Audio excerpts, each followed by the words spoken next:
الحمد لله الحمد لله رب العالمين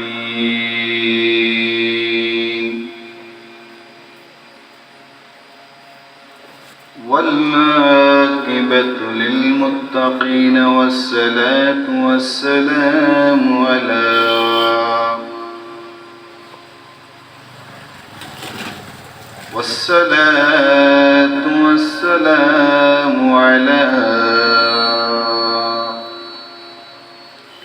سيد الأنبياء ومرسلين وعلى آله وأصحابه وأهل بيته علماء الشريعة أجمعين. أما بعد فقد قال الله تبارك وتعالى في كلامه المجيد وفرقانه الحميد: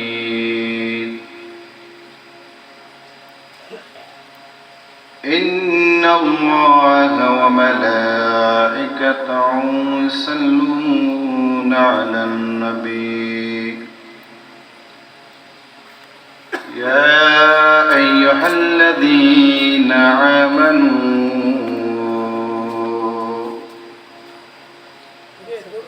صلوا عليه وسلموا تسليما. اللهم صل على سيدنا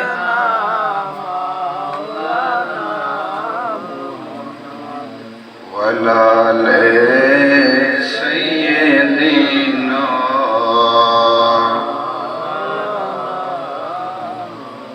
محبت आवाज़ें बोले अल्लाहुम्मा सल्ले अला सय्यिदना मौलाना मुहम्मद व अला आले सय्यिदना.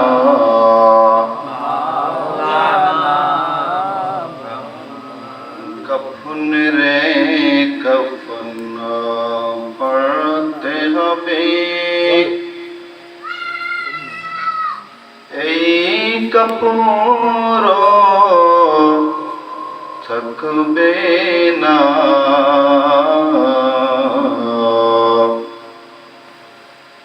রাজা বলো রাজা বলো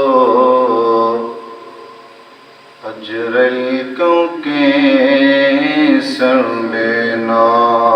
अल्लाहुम्मा सल्ले अला सय्यिदना मौलाना मुहम्मद व अला आलि सय्यिदना मौलाना मुहम्मद. जुमा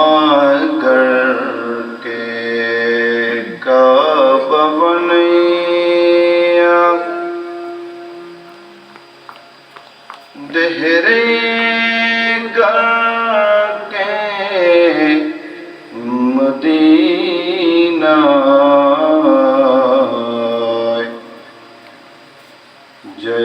जयनामाजे बसे बसे देखब सोनार मदीना.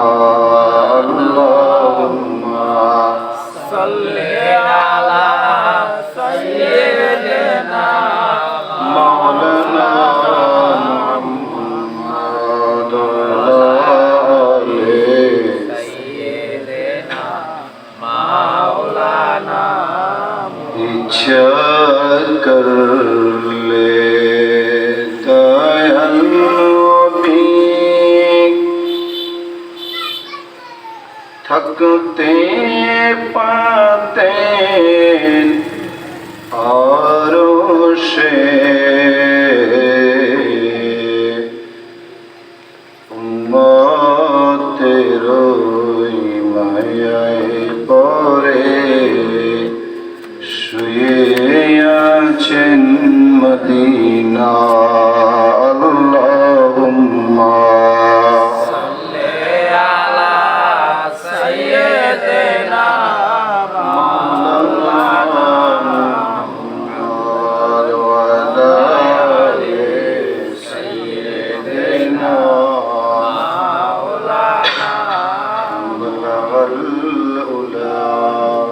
بجماله كشف النجا بجماله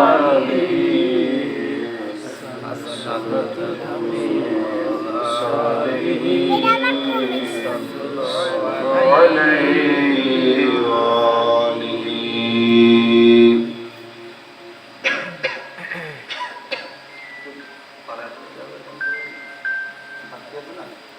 আওয়াজ আরো বাড়া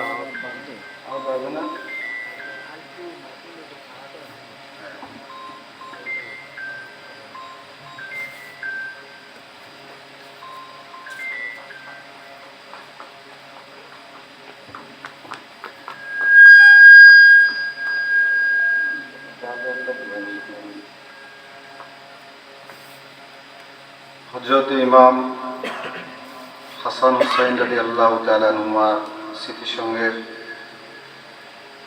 সার্বিক ব্যবস্থাপনায় এলাকাবাসীর সহযোগিতায়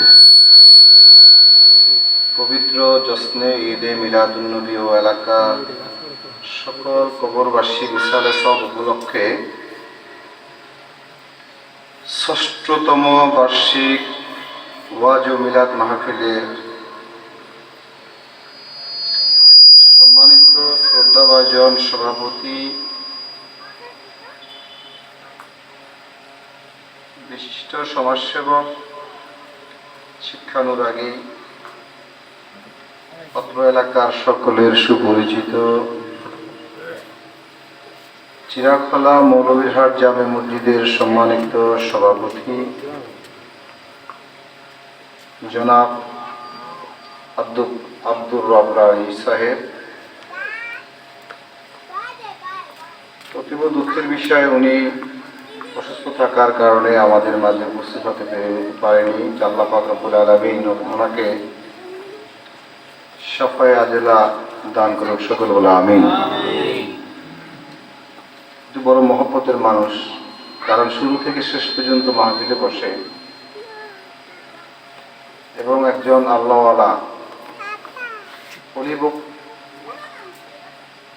নবীভক্ত এবং আশিক ছিলেন একজন।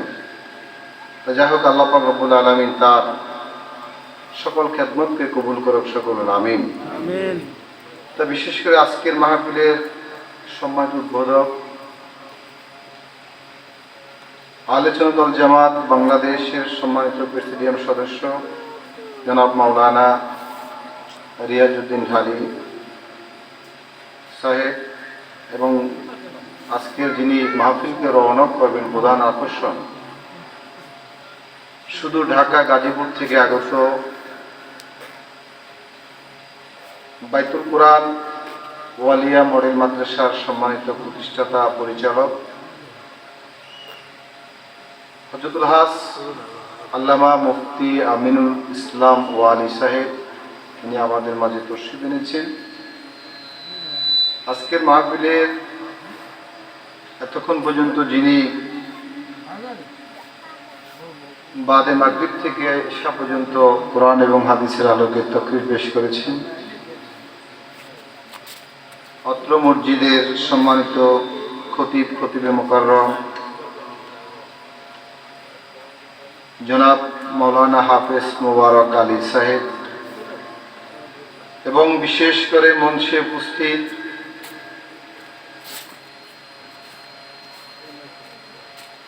সুন্নিয়তের দিকপাল এবং বিশেষ করে সুন্নিয়তের বলিষ্ঠ কণ্ঠস্বর, বাতিলের আতঙ্ক,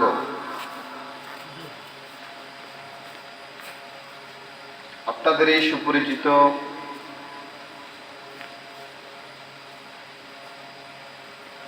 এই এলাকার কবিন আলেম দ্বীন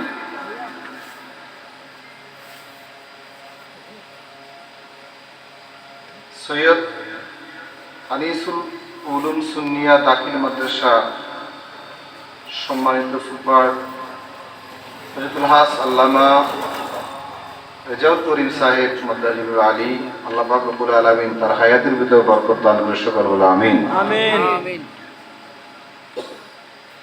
এবং বিশেষ করে আজকের মাহফিলের বিশেষ বক্তা গুপ্তাখালী গাউসিয়া সুন্নিয়া মাদ্রাসা শুধু চট্টগ্রাম থেকে আগত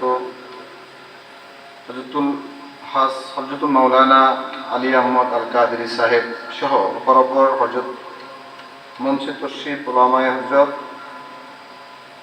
এবং বিশেষ করে সামিয়ানে জাম মাইকের আওয়াজ যতদূর যাচ্ছেন পদ্মনশীল মা বোনেরা রহমান রহমাকুম আসসালামু আলাইকুম রহমতুল্লাহ তাআলা বারাকাতুহু। ওয়ালাইকুম আসসালাম ওয়া রাহমাতুল্লাহি ওয়া বারাকাতুহু। রব্বুল আলামিনের দরবারে শুকরিয়া আদায় করি যে রব্বুল আলামিন আহকামুল হাকিমিন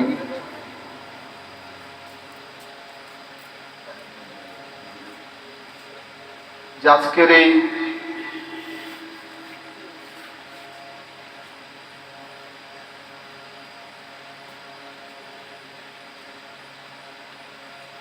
দক্ষিণ চিরাখোলা শিকদার বাড়ি জামে মসজিদ মাঠ প্রাঙ্গণে একটি ফুলের বাগান সাজিয়েছেন, যেই সময়ের ভিতরে ইয়াং জেনারেশন তারা বিভিন্ন জায়গায় গিয়ে ডিজে গান এবং বাদ্যর তালে তালে নিজেকে বাসিয়ে দিচ্ছেন। ওই মুহূর্তে দক্ষিণ চিরাখোলা শিকদার বাড়ি জামে মসজিদ মাঠ প্রাঙ্গণে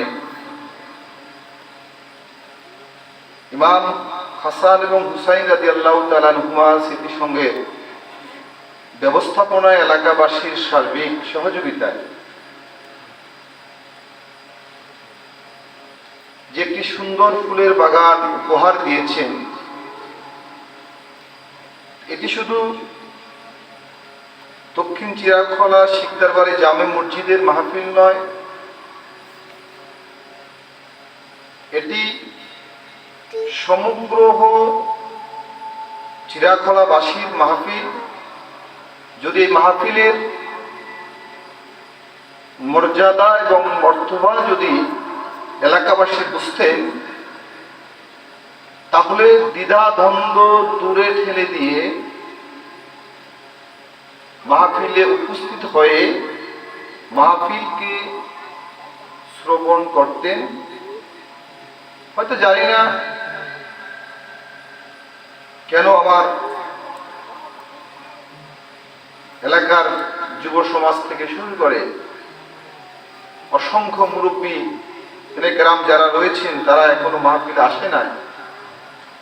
আল্লাহ পাক রব্বুল আলামিন তাদের সকলকে মাহফিলে আসার তৌফিক দান করুন, সকল আমিন। এবং যদি এই মাহফিল সম্পর্কে যদি তাদের যদি কোনো ভুল ধারণা থাকে, আল্লাহ পাক রব্বুল আলামিন তাদের ওই ভুল ধারণাকে দূরীভূত করে আল্লাহ তাদেরকে সঠিক পথে আসার তৌফিক দান করুন, সকল আমিন। আমিন। তা যাই হোক, মুআজ্জিজ হাজিরিন, আমি আপনাদের সাথে গুরুত্বপূর্ণ কয়েকটি কথা বলবো কোরআন এবং হাদিসের আলোকে। দীর্ঘ আলোচনা করব না, যেহেতু আমাদের পরবর্তী দুইজন বক্তা আমাদের আছে, ইনশাআল্লাহ তারা কিছুক্ষণের ভিতরেই তশরিফ আনবেন। ওই আসার সময়টুকু আমি অল্প সময়ের ভিতরে আমার আলোচনায় জানার চেষ্টা করবো। আল্লাহ পাক রব্বুল আলামিন আমাদের সকলের আশা এবং ভরসাকে কবুল করে, সকল আমিন। আমিন।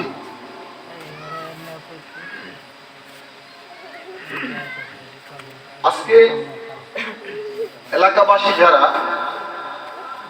তারা কয়েকটা দিক দিয়ে তারা খুব ভাগ্যবান। একটু আমার কথাগুলো একটু লক্ষ্য করবেন।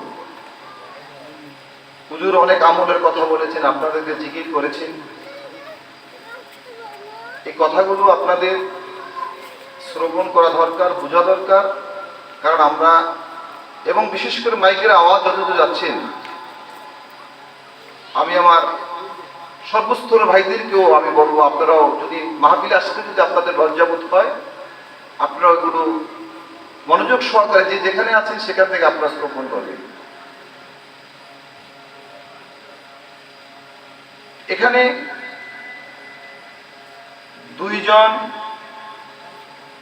আহলে বাইত রাসূলের নামে এই মাহফিলটা ব্যবস্থাপনা হচ্ছে। একজন হচ্ছে ইমাম হাসান এবং একজন হচ্ছে ইমাম হুসাইন রাদিয়াল্লাহু তাআলা।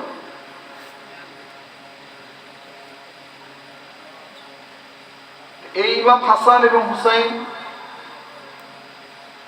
এরা আমার নবীর সরাসরি আহলে বাইত, আমার নবীর সন্তান, এবং এদের মহব্বত করা, এদেরকে ভালোবাসা সকল মুমিনের উপর ফরজ।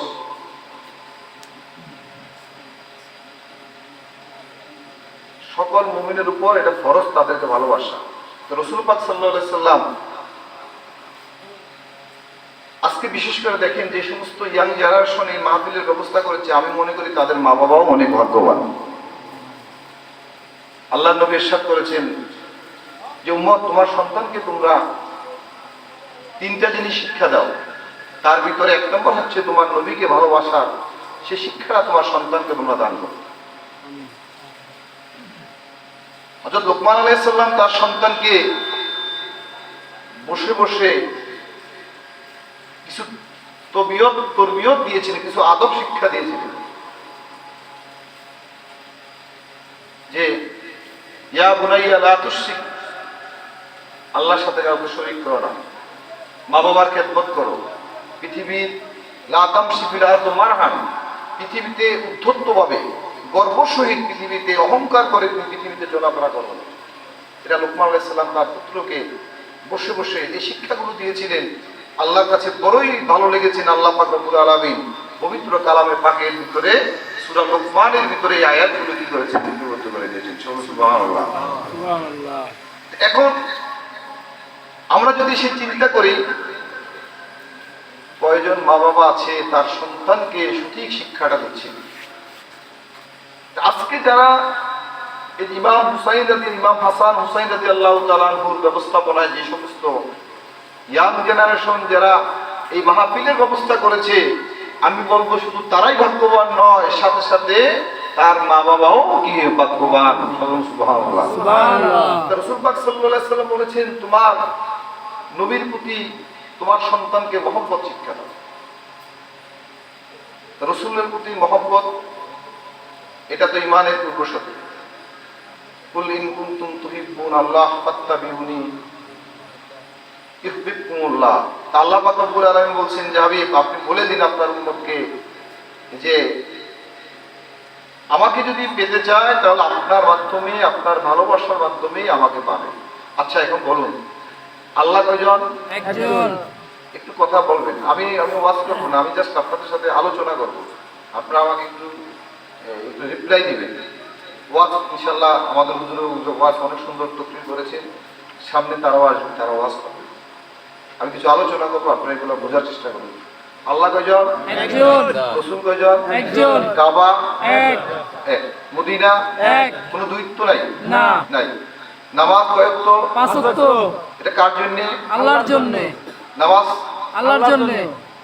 নামাজ পাঁচ ওয়াক্ত, এটা সকল মুসলমানের নামাজ পাঁচ ওয়াক্ত করে না? জি। শিকদার বাড়ির মানুষ মনে হয় যে নামাজ চার ওয়াক্ত করে না, মনে হয় এরকম ছয় ওয়াক্ত করে না, অন্য কেউ পাঁচ ওয়াক্ত করে। সবাই পৃথিবীর যত মুমিন রয়েছেন, সমস্ত মুমিন যারা আমার নবীর উপর ঈমান এনেছেন, তারা পাঁচ ওয়াক্ত নামাজ পড়ে। ফজর, জোহর, আসর, মাগরিব, ইশা, এটার ভিতরে কোনো দ্বিধা নাই, কোনো দ্বন্দ্ব নাই, কোনো ভুল নাই। ঠিক হজ, ইসলামের যে পাঁচটি ব্যানা, ওই ব্যানাটা যেইভাবে সমগ্র মুসলমানরা মানে, ঠিক তেমনি ভাবে আজকে মাহফিল কমিটি যারা আছেন তারাও মানে। মানার ভিতরেও আবার এই মহব্বতের ভিতরে কিছু একটু ঘাবলা থাকার কারণে আমরা আমার নবীকে চিনতে পারি নাই। তো নবীর মর্যাদা কি, নবীর পজিশন কি, নবীর উচ্চতা কি, নবীরকে আল্লাহ পাক রব্বুল আলামিন কি মর্যাদা দিয়েছেন, সেই মর্যাদা আমাদেরকে বুঝতে হবে। শুধু আল্লাহ আল্লাহ করে জীবন দিয়ে ফেললেও আমার আল্লাহ বলতেছেন, যতক্ষণ পর্যন্ত আমার হাবিব খুশি থাকবে না তোমার উপরে, ততক্ষণ পর্যন্ত আমি আল্লাহ তোমার উপরে খুশি থাকবো। এখন আগে খুশি করতে হবে আমার নবী যেখানে আল্লাহ রসুলকে খুশি করেছেন, এখানে আমি আর আপনি কি? মা খাদিজা ইন্তেকাল করার পরে আমার নবী সবচেয়ে বেশি ব্যথিত হয়েছিলেন মা খাদিজা ইন্তেকালের পরে, এবং আবু তালেব ইন্তেকালের পরে আল্লাহ রসুল বেশি মনে বেশি কষ্ট পেয়ে বড় পেরেশান মনটা। কারণ আমার নবীকে যেই সময় সহযোগিতা করা দরকার, ওই সময় যদি খাদিজা রাদিয়াল্লাহু তাআলা আনহা সহযোগিতা করেছিলেন। আমার নবীর পেরেশান দেখে আল্লাহ বলছে, মেহবুব আপনার পেরেশান তো আমি সহ্য করতে পারবো না, আপনি কেন পেরেশান? তখন তো আল্লাহ পাক রব্বুল আলামিন তার প্যারে মাহবুবকে কি করলেন? আল্লাহর সাথে মেরাজ করিয়েছিলেন। সুবহানাল্লাহ, সুবহানাল্লাহ। পৃথিবীর কোন নবীকে আল্লাহ মেরাজ করায় নাই, আমার নবীকে আল্লাহ মেরাজ করেছেন। আল্লাহ তার নবীর কষ্ট বরদাস্ত করতে পারতেছে না যে হাবিব আপনাকে তো আমি শুধু দুনিয়ার ভিতরে আমি আপনাকে সন্তুষ্ট করবো সেটা নয়, ওরাফানা লাকা যিকরাক ওয়ালা সাওফা ইউতিকা রাব্বুকা ফাতারদা। আমি আপনাকে এমন এমন নিয়ামত দিব যেই নিয়ামতের কারণে আপনি অচিরেই আপনার সেই নিয়ামতের কারণে আপনার মন এতই সন্তুষ্ট হয়ে যাবে যে পৃথিবীর কোনো মানুষ সেটা কল্পনা করতে পারবে না। সুবহানাল্লাহ। আল্লাহ আল্লাহ তো আমার নবীকে মর্যাদা দিয়েছে। দেখেন, যেখানে একটা খেয়াল করবেন, সাহাবায়ে কেরাম সর্ব অবস্থায় আমার নবীর জন্য দেওয়ানা ছিলেন, পাগল ছিলেন। সমস্ত ঘর বাড়ি ছেড়ে দিয়ে তারা কোনো কিছু চায় নাই। আবু বকর সিদ্দিক যখন ইসলামের প্রারম্ভিক যুগে যখন আবু বকর সিদ্দিক রাদিয়াল্লাহু তাআলা আনহু বলেন, ইয়া রাসূলুল্লাহ এখন তো ইসলামের মোটামুটি মানুষ ইসলামের ভিতরে দীক্ষিত হয়েছে, আমরা একটু মাহফিলের ব্যবস্থা করি। তা আল্লাহ নবী বলছেন, আবু বকর এখন সময় হয় না, এখন করা যাবে না, এখন সময় হয় না। হুজুর আমরা একটু করবো তো আবু বকর বলছেন সময় হয় না, একটু করা যাবে না। তখন আবু বকর মানুষকে এলান করতে লাগলেন, মাহফিল করতে লাগলেন। এইভাবে তার উত্তর যে সমস্ত লোকেরা আছে, তার কওমের লোকেরা যারা আছে, তারা আবু বকর সিদ্দিক রাদিয়াল্লাহু তাআলা আনহু যখন ওই দ্বীনের দাওয়াত দিতে লাগলেন, তাওহীদের দাওয়াত যখন দেওয়ার সাথে সাথে যখন রিসালাতের দাওয়াত যখন দিতে লাগলেন, আমার নবীর দাওয়াত যখন দিতে লাগলেন, তখন তার ওই গোত্রের কওম যারা রয়েছেন, অনুসারী যারা রয়েছে, তাদের দলে তারা আবু বকর সিদ্দিক রাদিয়াল্লাহু তাআলা আনহুকে এমন ভাবে তারা আঘাত করেছে, আঘাতে আবু বকর জর্জরিত হয়েছে শুধু নয়, উনি এমন বেহুশ হয়ে পর্যন্ত গিয়েছে। সুবহানাল্লাহ। শুধু ইয়া রাসূলুল্লাহ শুধু একটু মাহফিল করবো, হুজুর বলতেছে এখন সময় হয় না, না হুজুর আমি করবো। আবু বকর এখন আবু বকরকে তো তারপরে ওনার আত্মীয় স্বজন হুজুর থেকে ধরে নিয়ে আসলেন।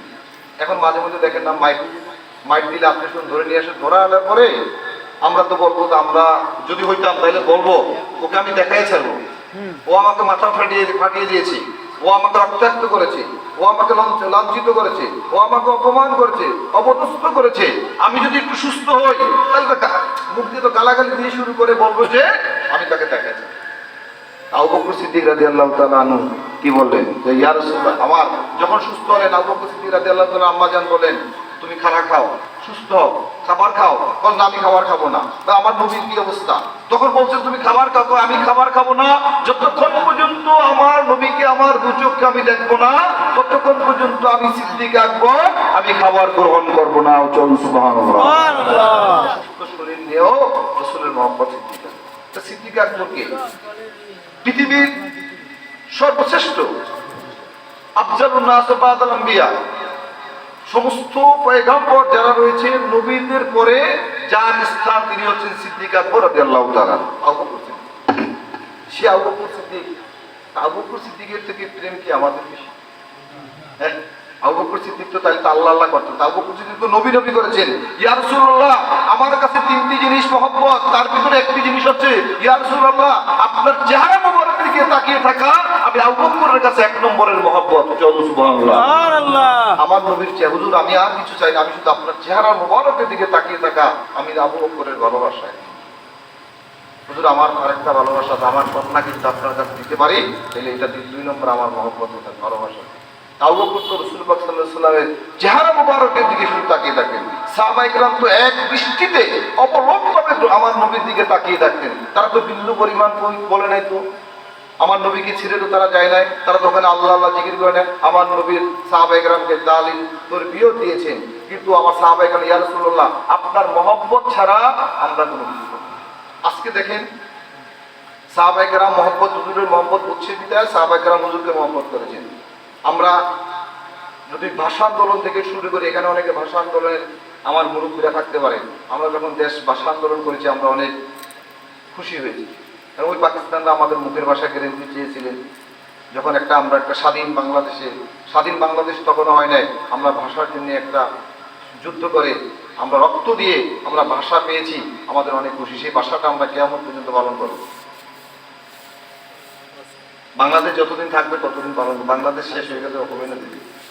বা যতদিন আপনার এই মুখের ভাষা আছে ততদিন আপনি সেই ভাষাটা কেন আপনি আনন্দ। আবার 1971 সালে আসেন, অনেকে যুদ্ধ করেছেন, পাকিস্তানের সাথে যুদ্ধ করে আপনারা দেশ জয় করেছেন। সেই দেশ জয় করে আপনারা অনেক খুশি হয়েছেন, খুশি হয়েছেন না? এটা কেন? এটা দুনিয়ার। কারণ আমার দেশ একটা পাকিস্তান থেকে, আমার দেশ ওই বৈষম্য থেকে, আমার দেশ স্বৈর শাসন থেকে আমার দেশ কি হয়েছে, আমার দেশ কি হয়েছে, মুক্ত হয়েছে।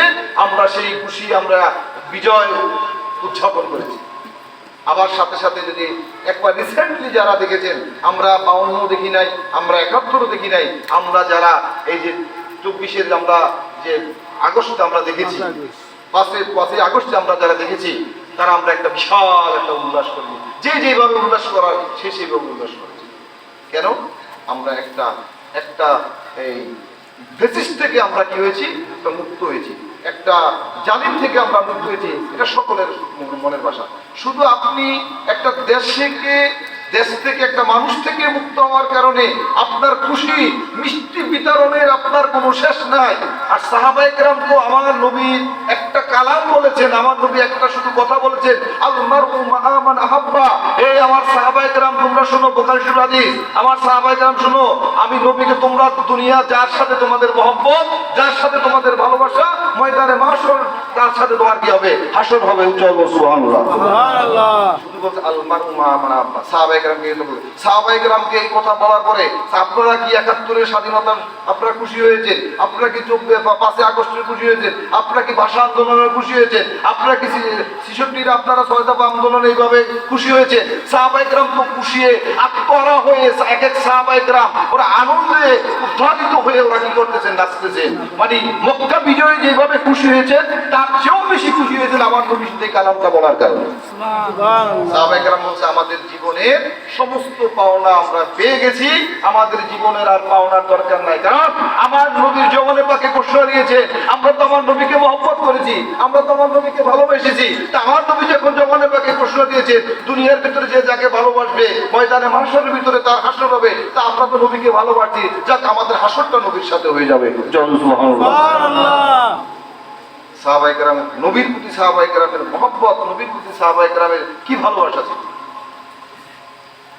আমরা সাহাবায়ে কেরামের নয়, তাবিঈনের নয়, তবে তাবিঈনের নয়, আমরা উলামায়ে কেরাম, আমরা যদি আউলিয়া কেরামের 1 লক্ষ ভাগের 1 ভাগও মহব্বত আমরা আমার নবীর কাছে দেখাইতে পারি না। এই দেশ আউলিয়া কেরামের দেশ, এই দেশ ইসলামটা আপনি আসে নাই। আপনি আজকে আমি আজকে দাঁড়িয়ে রেখেছি, আমি টুপি পরেছি, মনে হয় যে ইসলামটা আমার একটা আপনি চলে আসছেন। ইসলাম আমার আপনি আমার কাছে, আপনার কাছে আসে নাই। এই কোরআনটা এই বাংলার জমিনে পৌঁছতে আপনার একটা মাধ্যম রেখেছেন, সেই মাধ্যম হচ্ছে যে আউলিয়া কেরামের মাধ্যমে এই ইসলামের বাণী এই আপনার ভারত উপমহাদেশের ভিতরে পৌঁছেছিল।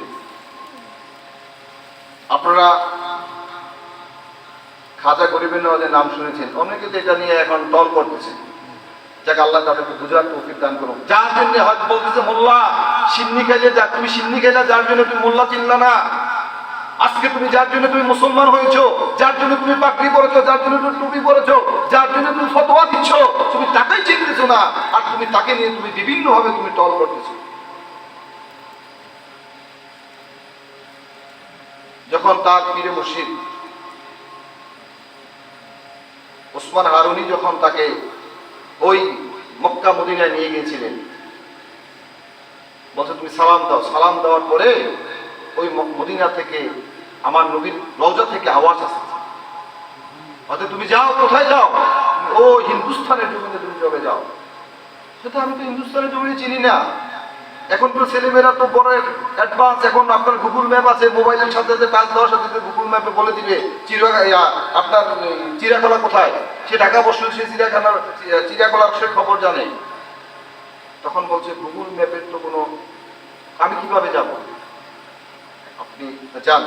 একটা আমার নবী একটা নির্দেশনা দিয়ে দিলেন রওজা পাক থেকে। রওজা পাক থেকে আমার নবী একটা নির্দেশনা দিয়ে দিলেন আমার নবী রওজায়। এখন তো আপনাদের প্রশ্ন আছে, নবী তো মরে, তো অনেকে তো বলে নাউজুবিল্লাহ নবী মরে একেবারে ভূত হয়ে গেছে, মাটির সাথে মিশে গেছে, নাউজুবিল্লাহ। সমস্ত আইম্বায়ে কেরাম, উলামায়ে কেরামের ইজমা, সমস্ত উলামায়ে কেরামের ইজমা। দেখেন অনেকে খবরদার বাবার, আপনারা অনেকে হজ করতে গিয়েছেন না, অনেকে মনে হয় যেখানে গিয়েছেন, যদি না জান আল্লাহ পাক রব্বুল আলামিন আপনাদেরকে নিবে। দেখবেন যদি আপনারা যদি ভালো এজেন্সি যদি না হয়, আপনাদেরকে বলে দিবে মদিনা শরীফ যাওয়া দরকার নেই, এটা হজের কোনো অংশ নয়। আমার নবী বলছে মান যারা কবরি ওয়াজাবাত লাহু শাফাআতি, যিনি আমার রওজা পাক জিয়ারত করলো, যিনি আমার সাথে সাক্ষাৎ করলো, সেরকম কিরকম সাক্ষাৎ? সে আমার জীবদ্দশায় সাহাবায়ে কেরাম যেভাবে সাক্ষাৎ করেছে, তারা আমার সাথে সেইভাবে সাক্ষাৎ করে। অনেকে বলবে এটা তোমরা যাবা না। এখন আপনারা সাধারণ মানুষ, আপনারা কি করবেন? আপনারা শুনতে শুনতে তো আপনাদের অন্তর তো ওই কালো হয়ে গেছে, অন্তর তো কালো হয়ে গেছে শুনতে শুনতে। আমার নবীর ঘোষণা কি, তারা বলে কি? এই হাদিসটা তো জাল হাদিসটা আপনি প্রমাণ করতে পারেন নাই, পারবেনও না, প্রমাণ করতে পারেনও না, পারবেনও না। তা আমার নবীর রওজা পাকে খাজা গরিবের নওয়াজকে, মঈনুদ্দিন চিশতিকে আমার নবী রওজা পাক থেকে ইশারা দিচ্ছেন যে মঈনুদ্দিন চিশতি যাও, তুমি ভারতবর্ষে চলে যাও। তখন যখন উনি আসছেন তখন কে ছিলেন? গৌর গোবিন্দ ছিলেন। উনি কি ছিলেন? মুসলমান ছিলেন। বিশ্বের ইতিহাস, ভারতবর্ষের ইতিহাস আপনাদের জানা দরকার। উনি কি মুসলমান ছিলেন? উনি মুসলমান ছিলেন না। যেখানে খাজা গরিবের নওয়াজের কথা শোনার সাথে সাথে ওনার যে রাখাল ছিলেন, ওই রাখাল তো বলেছেন যেখানে দরবেশ আসছে, দরবেশ আমার নবী পাঠাচ্ছেন কোথায়? সেই হিন্দুস্তানের জমিনে চলে আসতেছেন, কোনো ম্যাপ নাই, কিছু নাই, এভাবে একের পর এক চলে আসতেছেন। আজানের ধ্বনি দিয়ে দিয়ে উনি এখানে বিশ্বকে জয় করেছেন। সেখানে আসছেন, আসার পরে তো গৌর গোবিন্দ তো অনেকটা লম্বা কাহিনী, এবং জায়গা দিচ্ছে না, বিশাল মাঠ, কারণ দখলে তো তার কোথায় জায়গা দেবে? আজকে যদি আপনি যদি আমাকে চেয়ারে বসার সুযোগ না দিতে, আমার মতন মানুষ এখানে চেয়ারে বসতে পারতাম, আমি সুযোগ দিয়েছিলাম বলছি। খাজা গরিব নওয়াজকে কোথায় জায়গা দিচ্ছে না, ওই পরবর্তী ঘোড়া যেখানে রাখে সেখানে বসায় রাখছে। সেখানে রাত্রে করার দরকার নাই, তোমাদের এখানে আমরা যাপন করব। এখন রাত্রে এখানে যাপন করার সাথে সাথে সকালবেলা দেখতেছে তার ওই ঘোড়াগুলা আর উঠতেছে না। ওই শক্তি, তাদের পায়ের শক্তি, দাঁড়ানোর শক্তি তারা হারিয়ে ফেলেছে। দৌড়ে দৌড়ে মালিকের কাছে গেছেন, খবর কি হয়েছে, এরকম এরকম ঘটনা। এখানটা কি ঘটনা, কি কেন? ওখানে একজন দরবেশ আসছিলেন, যাও এখন গিয়ে দরবেশের কাছে ক্ষমা চাও। আবার দরবেশকে খুঁজে খুঁজে বের করে ওই দরবেশের কাছে ক্ষমা চেয়ে তারপরে বলছে ঠিক আছে তোমাদেরকে মাফ করে দিল। মাফ করে দেওয়ার পরে আবার সেই আগের মতন চলছে। আপনারা জানেন আনা সাগরের পানি পুরা বদনাতে ওনারা নিয়ে ফেলেছেন। এখন যদি কেউ যদি বলেন এটা তো বলবেন এটা কাল্পনিক কথা, আপনাকে তো আমি বিশ্বাস করতে পারবো না। আপনি যদি ইতিহাস যদি বলেন কোরআন হাদিস ছাড়া যদি কোনো ইতিহাস নাই, তাহলে আপনি তো অনেক কিছুই আপনি তো বিশ্বাস করার যোগ্য হবে না। আপনি যদি এগুলো বলেন আউলিয়া গ্রামের গ্রামক, এগুলো হবে। এখন আমার নবী রওজা পাকের ভিতরে এখনো একেবারে সশরীরে যে কথাটা বললাম, সমস্ত ওলামায়ে-কেরামের একবার ইজমা যে পৃথিবীর ভিতরে শ্রেষ্ঠ জায়গা কোনটা, পৃথিবীর ভিতরে শ্রেষ্ঠ জায়গা আপনার পৃথিবীর ভিতরে শ্রেষ্ঠ জায়গা হচ্ছে যেই জায়গাটায় আমার নবী পাকের শরীর মোবারক জমিনের সাথে লেগে আছে, ওই জায়গাটা পৃথিবীর ভিতরে কাবা থেকেও শ্রেষ্ঠ ওই জায়গাটা। এটা সমস্ত ওলামায়ে-কেরামের ইজমা, এরা ঐক্যমত। কারণ কাবা হয়েছে আমার নবীর কারণে। আজকে আপনি কোরআন মানতেছেন, কোরআন কোথায় পেয়েছেন? আমার নবী তো সাহেবে কোরআন। আমার নবী না আসলে কোরআন পেতেন না। আপনি কোরআন মানতেছেন, নবীর এই কথাগুলো মানতেছেন না। তা আপনি কিরকম, আপনি কিরকম মুসলমান? আপনি বলবেন যে আমি এটা মানবো, এটা মানবো না। তো নবীকে, আপনি তো নবী তো সাহেবে কোরআন। রাসূল পাক সাল্লাল্লাহু আলাইহি ওয়াসাল্লাম না হলে আল্লাহ কোরআনই নাযিল করতেন না। আপনি কার জন্য কোরআন পেয়েছেন? আমার নবীর জন্য কোরআন পেয়েছেন, নবী সাহেব কোরআন। আপনি কোরআন মানতেছেন, কোরআনের আংশিক মানতেছেন, আপনি আংশিক মানতেছেন না। আপনি নবীকে মানতেছেন, নবীর আংশিক কথা মানতেছেন, মানবেন না, এগুলো হয় না। আমার নবী আল্লাহ পাক রব্বুল আলামিন কোরআনের একটি আয়াত সূরাতুন নিসার ভিতরে আপনারা খেয়াল করেন, আমি শুরুতেই বলেছি সকলেই খেয়াল করতে বলছি, তো আপনারা না, যারা আছে তারাও সবাই খেয়াল করুন। ওয়ালাউ আন্নাহুম ইয যালামু আনফুসাহুম জাউকা ফাস্তাগফিরুল্লাহা ওয়াস্তাগফারা লাহুমুর রাসূল লাওয়াজাদুল্লাহা তাওয়াবুর রহিম। সূরাতুন নিসা। যারা হাফেজ সাহেব আছে তারাও জানবেন, যারা মাইকের আওয়াজ যাচ্ছেন তারাও শুনবেন, লিখে রাখেন। আল্লাহ পাক রব্বুল আলামিন এই আয়াতের শাব্দিক অর্থে কি বলতেছেন? বান্দা এবং নবী বলছেন, উম্মত, যদি তোমাদের ওয়ালাউ আন্নাহুম ইয যালামু আনফুসাহুম, যদি তোমরা যদি কখনো যদি তোমাদের জানতে হোক অজানতে হোক, যদি তোমরা যদি কখনো যদি তোমরা যদি গুনাহ করে থাকো, অপরাধ করে থাকো, কি অপরাধ? একেবারে শিরিক ছাড়া যদি বড় অপরাধ করে যদি তোমরা থাকো, আল্লাহ বলতেছেন তোমরা কোথায় যাবা? আল্লাহ বলতেছেন জাউকা, তোমরা যাও। কোথায় যাবে? তোমরা নবীর দরবারে যাও। আল্লাহ কোথায়? আল্লাহ বলতেছেন, দেখেন আল্লাহ বলতেছেন, আল্লাহ তো খালেক, আল্লাহ মালিক, আল্লাহ সমস্ত কিছুর মালিক। তারপরেও আল্লাহ বলতেছেন যে পৃথিবীর এই যে নিয়ামতগুলো যে রয়েছেন, আমার নবী বলছেন ইন্নামা আনা কাসিম আল্লাহু মুতি বারাকাতুল্লাহু ইউতি। অর্থাৎ আল্লাহ আমাকে সমস্ত নিয়ামতগুলো দেয়, আমি পৃথিবীর সমস্ত কিছু আমি বন্টন করে থাকি। নিয়ামতরা যেগুলো আমার নবীর থেকে আসতেছে, এখন সেখানে বলতেছেন যে তোমরা যদি তোমাদের নফসের উপরে যদি তোমরা যদি অত্যাচার করে থাকো, জুলুম করে থাকো, তোমরা রাসূলের দরবারে যাও। দেখেন রাসূলের দরবারে গিয়ে ফাস্তাগফিরুল্লাহ, তোমরা আল্লাহর কাছে ইস্তিগফার করো। আল্লাহ তোমার নবীর ওসিলা, আল্লাহ তুমি আমাকে মাফ করো। ওসিলা আল্লাহ তো অন্য আয়াতে বলছে আবতাগু ইলাইহি ওসিলা। আমার নবীর কথা নয়, এটা সরাসরি ওহী। ওমা ইয়ানতিকু আনিল হাওয়া ইন হুয়া ইল্লা ইউহা। হয়তো বলতেছেন যে নবী এমন কোনো কথা, কোনো বানোয়াটি কথা বলে না, যেগুলো আল্লাহ বলায় সেগুলো বলে। নবীর মন থেকে নবী কোনো কথা বলে না। আল্লাহ শিখিয়ে দিচ্ছেন কাকে? আমাদেরকে শিখিয়ে দিচ্ছেন নবীর মাধ্যমে। যদি তোমরা অপরাধ করে থাকো তোমরা যাও, নবীর দরবারে যাবে, তোমাদের একমাত্র নাজাতের উসিলা হচ্ছে নবী। এখন শুধু যাবে না আস্তাগফিরুল্লাহ, রাসূল এবং রাসূল যদি তোমাদের ব্যাপারে যদি সুপারিশ করে, এখানে একটা শর্ত দিয়ে যদি তোমরা যাবা, রাসূল যদি তোমাদের জন্য যদি কি করে সুপারিশ করে, তাহলে তোমরা আমি আল্লাহ কে তোমরা কি পাবা? লাওয়াজাদুল্লাহ তাওয়াবুর রহিম। তাহলে তোমরা আমি আল্লাহকে তাওয়াবুর রহিম, রহমান, অর্থাৎ তওবা কবুলকারী, তোমাদের তওবা যা কিছু তোমরা অপরাধ করেছো কেন সেগুলো তোমরা আমার জানা পেয়ে যাইবা যদি আমার নবী যদি তোমাদেরকে কি করে সুপারিশ করে। এখন এই আয়াতে করিমা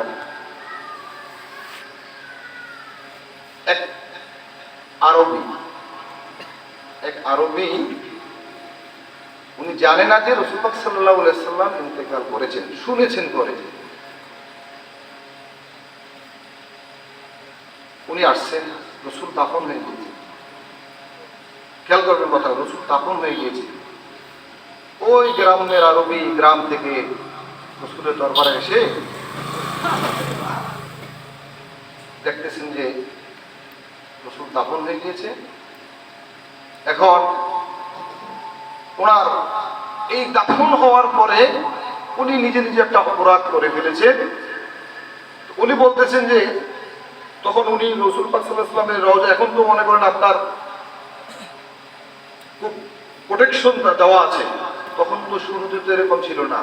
কবরের মাটি নিয়ে উনি মাথায় মাখতেছেন, গায়ে মাখতেছেন, উনি আহাজারি করতেছেন যে ইয়া রাসূলুল্লাহ, আপনি তো আমাদেরকে এই কথা শিক্ষা দিয়েছেন, এই কথা বলেছেন, যদি আমরা যদি কোনো অপরাধ করে থাকি তাহলে আপনার দরবারে আসার জন্য।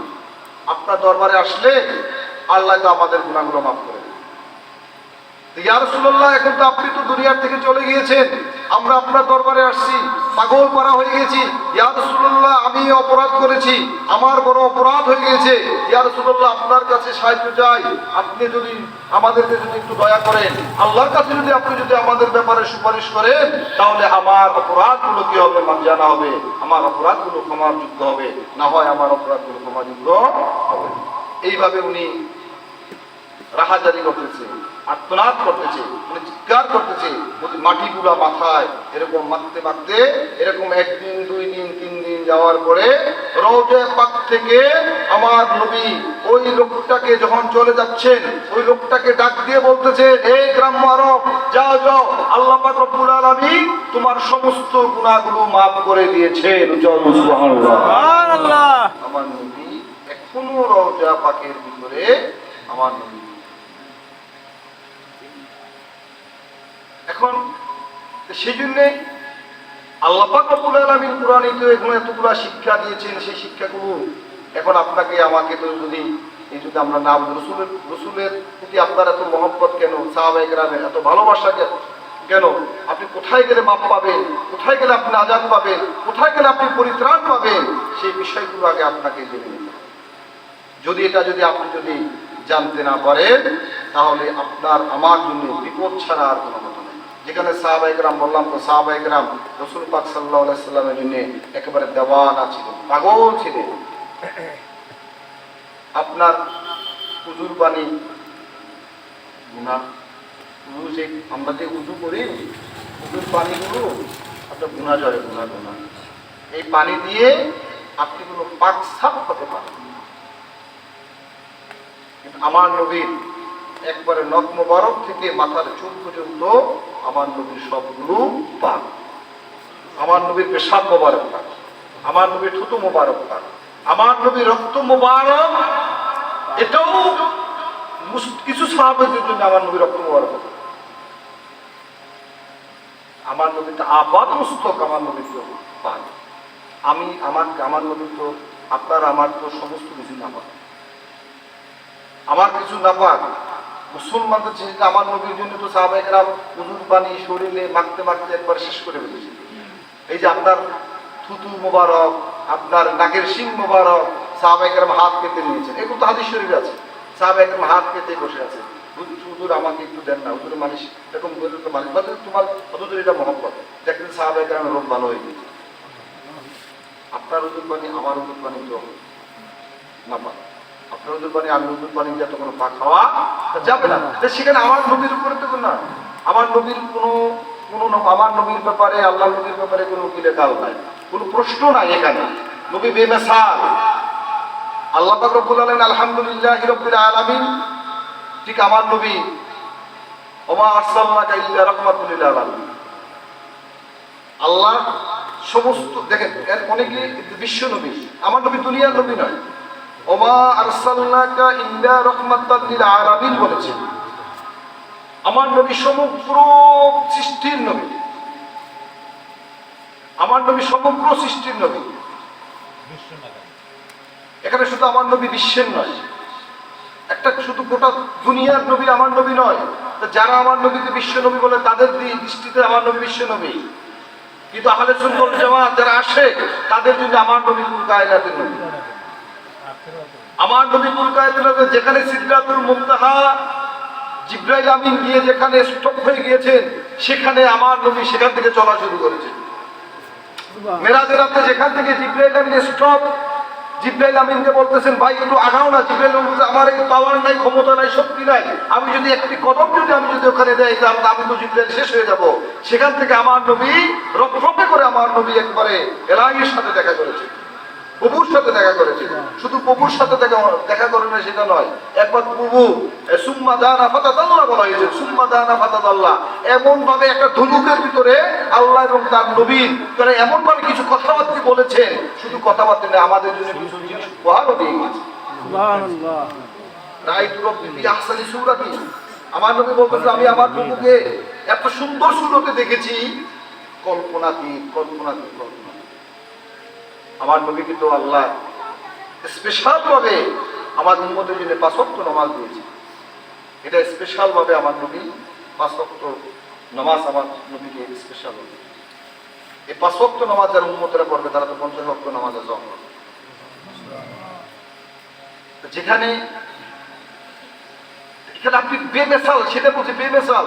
তো আপনি যদি বিশ্বের জন্য যদি বলে থাকেন কোথায় সিদরাতুল মুনতাহা, সপ্তম আসমানের উপরে, আপনি যদি বিশ্বের যদি শুধু দুনিয়ার জন্য যদি বলে থাকেন, সীমাবদ্ধ করেন, আপনার জ্ঞানের মূর্খতা ছাড়া আর কোনো কিছুই এটা নয়। যেখানে জিবরাইল পর্যন্ত যাওয়ার কোনো পারমিশন হয় না, সেখানে আমার নবী গিয়েছে। এটা কোরআন সূরা নজমের ভিতরে আছে। আপনার সূরা নজম যারা আছেন আপনারা খুলে দেখলেই তো সূরা নজমের ভিতরে আপনারা পেয়ে যাবেন। দেখুন আল্লাহ পাক রব্বুল আলামিন এই যে নবীর মহব্বত, আমি যে কথাটা বললাম যে আপনাদেরকে এই যে মাহফিল, আজকে মাহফিলটা একটু ব্যতিক্রম ধর্মী মাহফিল, সেটাই বললাম। মানুষ কম হোক সমস্যা নেই, আমার এখানে আল্লাহ লক্ষ লক্ষ মানুষের কোনো প্রয়োজন নাই। একজন নবীর মহব্বতের মানুষ একজন হলে ওই মাহফিলটা কামিয়াব হবে। হাজার হাজার, আমি তো বলেছি এটা শিকদার বাড়ি মাহফিল নয়। আপনাকে যদি প্রভুর দরবারে যদি আপনাকে বুঝতে হয় তা আমার মুস্তফার মাধ্যমে বুঝতে হয়। মুস্তফার মহব্বত ছাড়া, রসুলের মহব্বত ছাড়া, রসুলের ভালোবাসা ছাড়া আপনি এখানে আপনার যাওয়া কোনো সম্ভব নাই, আপনার কোনো অবকাশ থাকে। সাহাবায়ে সেই জন্য তো আমার নবীর জন্য এত দেওয়ানা ছিলেন, সে দেওয়ানার কোনো কারণ নেই। আজকে এই এলাকাবাসী শুধু এলাকাবাসী নয়, পুরো আমার এলাকার ভিতরে একটা খোদার, একটা আল্লাহর একটা স্পেশাল একটা রহমত এখানে বর্ষিত হচ্ছে। এই রহমতের হকদার যারা উপস্থিত হয়েছেন ময়দানে মহাসংগীতরা কিছু দেখাতে হবে না, ইয়া রাসূলুল্লাহ আমি আপনার মহব্বত দাবি করি। যদি সাহাবায়ে কেরাম যে মহব্বত নিয়ে আছেন, রসুলের মহব্বত সাহাবায়ে কেরাম অন্তরে আছেন, ইয়া রাসূলুল্লাহ আমি আপনার মহব্বত নিয়ে আছি। দেখেন পৃথিবীতে সবচেয়ে দামি জিনিস কি জানেন? পৃথিবীতে সবচেয়ে দামি, মুমিনরা কখনো হতাশ হয় না। একটা খেয়াল রাখবেন, মুমিনরা হতাশ কারা হয়? মুমিন ছাড়া যারা, তারা হতাশ। উনি একটা গাড়ি কিনলে আরেকটা গাড়ি কিনতে চায়, বাড়ি করলে আরেকটা বাড়ি করতে চায়, একটা ভালো জিনিস কিনলে সে আরেকটা করতে চায়, একটা ভালো জিনিস আরেকটা করতে চায়। সে 1 লক্ষ টাকা হলে সে 5 লক্ষ টাকা মালিক হতে চায়, 5 লক্ষ হলে 1 কোটি টাকা মালিক হতে চায়। একজন প্রকৃত মুমিন উনি কখনো দুনিয়াতে না পাইলে ওনার কোনো হতাশ নেই। রাসূল পাক সাল্লাল্লাহু আলাইহি সাল্লাম বলেছেন, খুব খেয়াল করেন, যেই ব্যক্তি 2 রাকাত ফজর নামাজ পড়বে সুন্নত, ওই 2 রাকাত সুন্নত ফজর নামাজ দুনিয়া এবং দুনিয়ার যত জিনিস রয়েছে সমস্ত জিনিস থেকে ফজরের 2 রাকাত নামাজের মূল্য সবচেয়ে দামি, সবচেয়ে দামি, সবচেয়ে দামি। আপনার একটা কোটি টাকার একটা গাড়ি আছে একজনের, আমরা হতাশ, তার মধ্যে গাড়ি আনতে, তার শান্তি নাই, তার নামাজ নাই, তার শান্তি নাই। আপনি ফজরের নামাজ 2 রাকাত এসে সুন্নত করেছেন, আপনি মনে করবেন পৃথিবীর সমস্ত দামি জিনিসের থেকেও আমি সবচেয়ে দামি জিনিস আমি করেছি এবং আল্লাহ আমাকে এখানে দামি জিনিস দিয়েছে। তো মুমিন হতাশ কেন? আপনি হতাশ কেন? আপনার তো হতাশ হওয়ার কোনো প্রয়োজনও নাই, হতাশ হওয়ার কোনো অবকাশও নাই। কারণ সবচেয়ে পৃথিবীর ভিতরে ঈমান নিয়ে মৃত্যুবরণ করতে পারাটা দুনিয়ার জন্য সবচেয়ে বড় নিয়ামত। আপনার কোটি কোটি টাকা আছে, বিশাল বিশাল সন্তানের আপনি মালিক হয়েছেন, আপনার এখানে কোনো আপনার শান্তি নেই।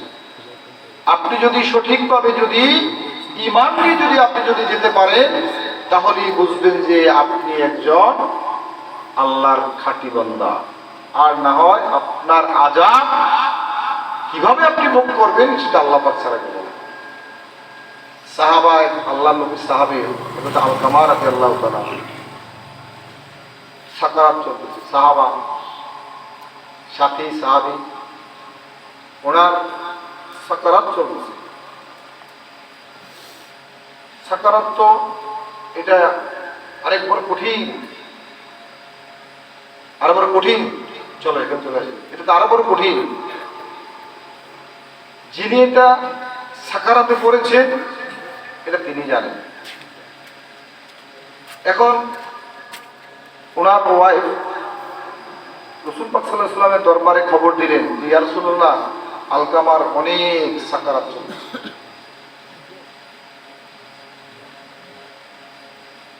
আল্লাহ নবী হযরত বেলাল রাদিয়াল্লাহু তাআলা আনহু, হযরত আলী রাদিয়াল্লাহু তাআলা আনহু সহ একজন সাহাবী এরকম পাঠালেন, যাও তোমরা গিয়ে একটু আলকামাকে একটু কালেমা পড়াও। কার কাছে যাচ্ছে বলবেন, কার কাছে যাচ্ছে? বাবা আল্লাহ নবী সাহাবী, সাহাবারা তো গুনাহ নাই, এত তো গুনাহ নাই, এরা তো এমনি তো জান্নাতি মানুষ। দেখেন একজন সাহাবা আলকামা সাকারাত চলতেছে, মুখে দিয়ে জবান দিয়ে কলেমা আসতেছে না। আমি শুরুতেই বলেছি আমি ওয়াজ করবো না, আমি জাস্ট কয়েকটা কথা বলবো। ওয়াজ মাশাআল্লাহ হুজুর আসছে, আরো একজন আসবে, আমি শেষ করে দিই। তাহলে একজন সাহাবী যিনি রসুলের সাথে সবসময় ছিলেন, রসুলকে দেখলেই তো গুনামা, রসুলকে দেখলেই তো গুনামা, এগুলো বুঝতে হবে বিষয়গুলো। রসুলকে দেখাই তো গুনামা ইমানের সহিত। একজন সাহাবী ওনার জবানে পাক দিয়ে কলেমা আসতেছে। এখানে বিশেষ করে আমাদের ইয়াং জেনারেশন যারা আছেন তারা একটু খেয়াল করবেন এই কথাটা, এখান থেকে নসিহত দিবে। হযরত বেলাল সহ হযরত আলী রাদিয়াল্লাহু তাআলা আনহুকে পাঠালেন। এখন আলী রাদিয়াল্লাহু তাআলা আনহু কলেমা পড়াচ্ছেন, ওনার কলেমা মুখে দিয়ে আসতেছে। দৌড়ে চলে আসলেন, ইয়া রাসূলুল্লাহ এই অবস্থা, আমাদের ঘটনা কি? খবর নিয়ে দেখলেন যে আলকামা কি ঘটনা, ওই তার ওয়াইফ, এবং পরবর্তী জানতে পারলেন যে তিনি তার মার সাথে একটু বেয়াদবি করে দিয়েছেন, মার সাথে একটু বেয়াদবি করে দিয়েছেন, যার কারণে জবানে পাক দিয়ে কলেমা আসতেছে না। এখন আমি সেই শুরুতেই বলেছি, আজকের মাহফিল যারা ইন্তজাম করেছেন ওই সমস্ত মা বাবা বড় দামি। আপনাদের ছেলে মেয়েরা চাইলে এক একজনে 2000 টাকা দিয়ে ট্যাক্সেট কিনে এই জন্য একটা ট্রলার ভাড়া করে বিভিন্ন ডিজে গান গাইতে গাইতে নাচতে নাচতে রং দিতে দিতে ওই বিরিয়ানি পোলাও খাইতে খাইতে তারা কি করতে পারতেন, কিন্তু সেটা না করে তারা আজকে এখানে একটা মাহফিল সাজিয়েছে। সেই জন্য বলছি, শুধু আজকে এই মাহফিল যারা করেছেন ইয়াং জেনারেশন তারা ভাগ্যবান না, তাদের মা বাবাও ভাগ্যবান। এবং এটা যাতে তারা যুগ যুগ ধরে যাতে কিয়ামত পর্যন্ত ধরে রাখতে পারে, সেই জন্য আপনারা মুরব্বীরা অন্তর থেকে তাদের জন্য দোয়া করে যাবেন।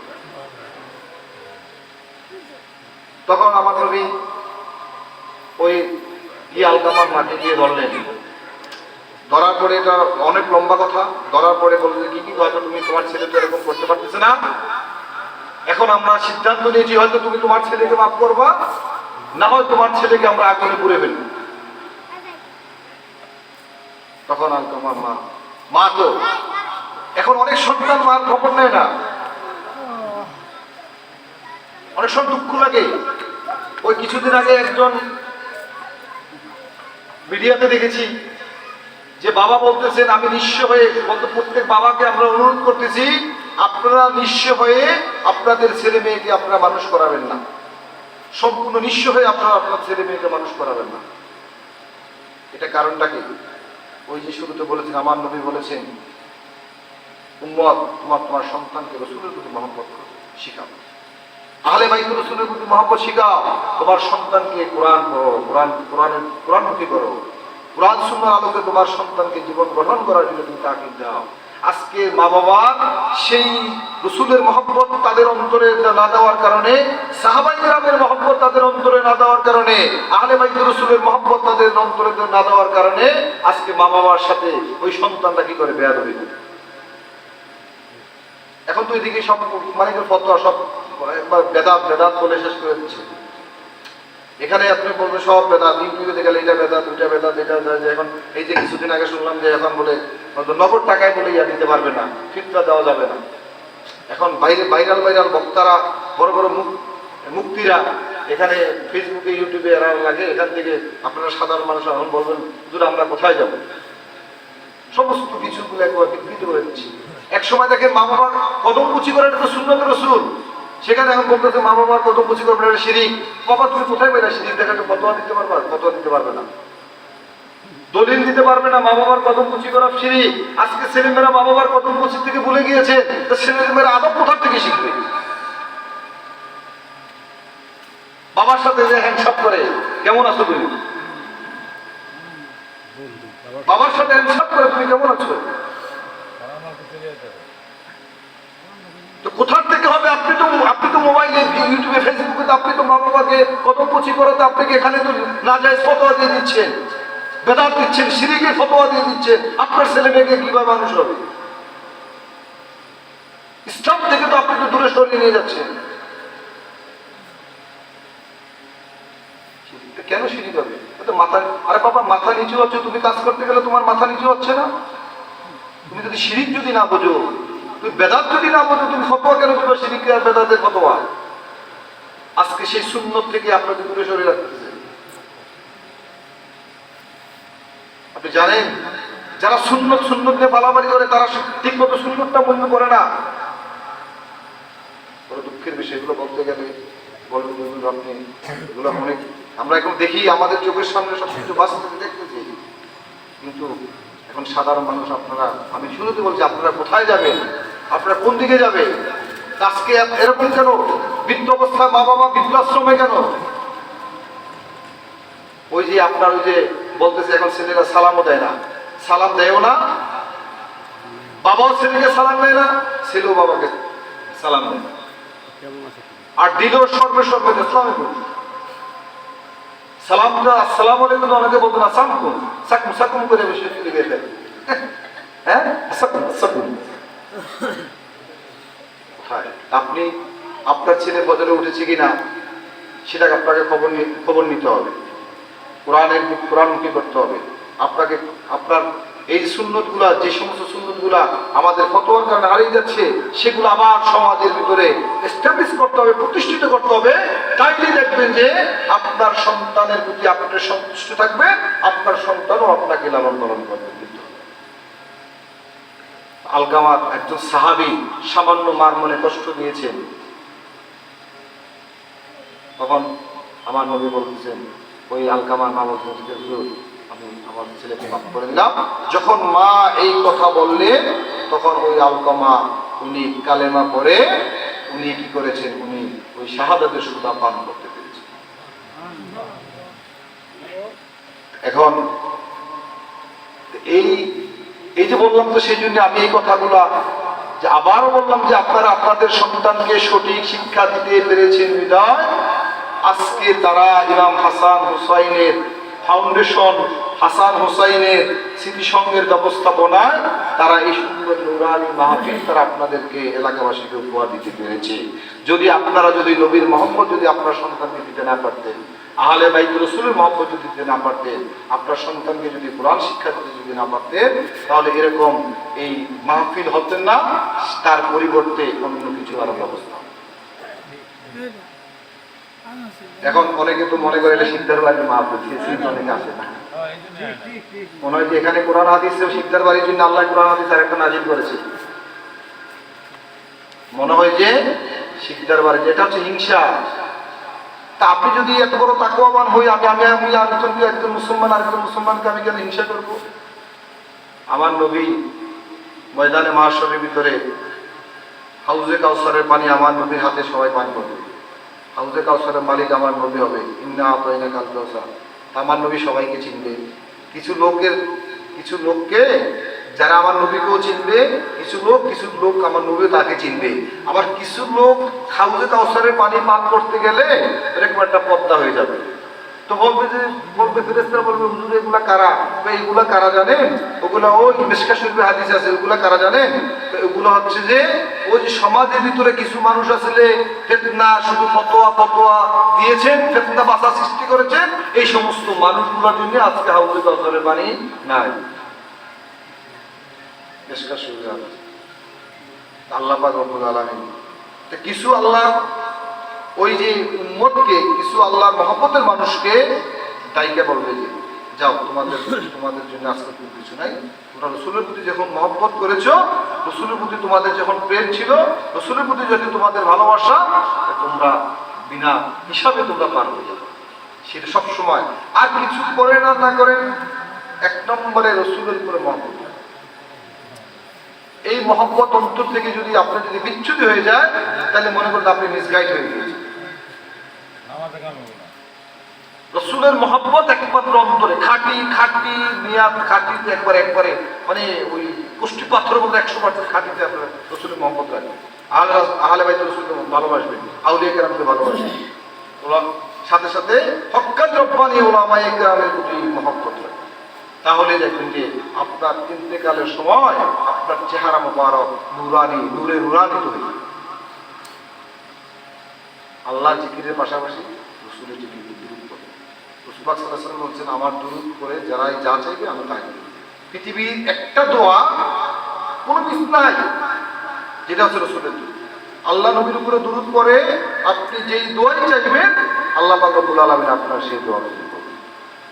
সেই জন্যে যেখানে আরেকটা খেয়াল রাখবেন, যেখানে নারের তাকবীরের ধ্বনি আছে, সেখানে সাথে সাথে রিসালাতের ধ্বনি দিতে হবে। কারণ সাহাবায়ে কেরাম শুধু তাকবীরের ধ্বনি দেয় না, সাহাবায়ে কেরাম রিসালাতের ধ্বনি দিয়েছিলেন। আমার নবী যখন মক্কা থেকে মদিনা যাচ্ছেন, সাহাবায়ে কেরাম অনেক জায়গায় ইয়া রাসূলুল্লাহ বলে নারা দিয়েছেন, তালাল বাদরু আলাইনা বলেছেন, নবীর উপরে জুলুস করেছেন। ওই এলাকার মানুষ, মদিনার মানুষ যারা রয়েছেন, একবারে আপনার আবাল বৃদ্ধ বনিতা, পুরুষ নারী শিশু যারা ছিলেন, তারা সবাই ঘর থেকে বের হয়ে আমার নবীর শানে এরা তালাল বাদরু আলাইনা বলতে বলতে বলতে বলতে আনন্দ করতে করতে নবীকে ওরা রিসিভ করেছে। শুধু নয়, এক সপ্তাহ পর্যন্ত তারা শুধু নবীর জন্য অপেক্ষা করেছিলেন, নবী কখন আসবে, নবী কখন আসবে, নবী কখন আসবে। ওই নবী এরা তাইলে বেশি কম বুঝেছে, তাহলে তারা নবীর প্রেম বুঝে নাই, নবীর প্রেম আমরা বুঝতেছি এখন।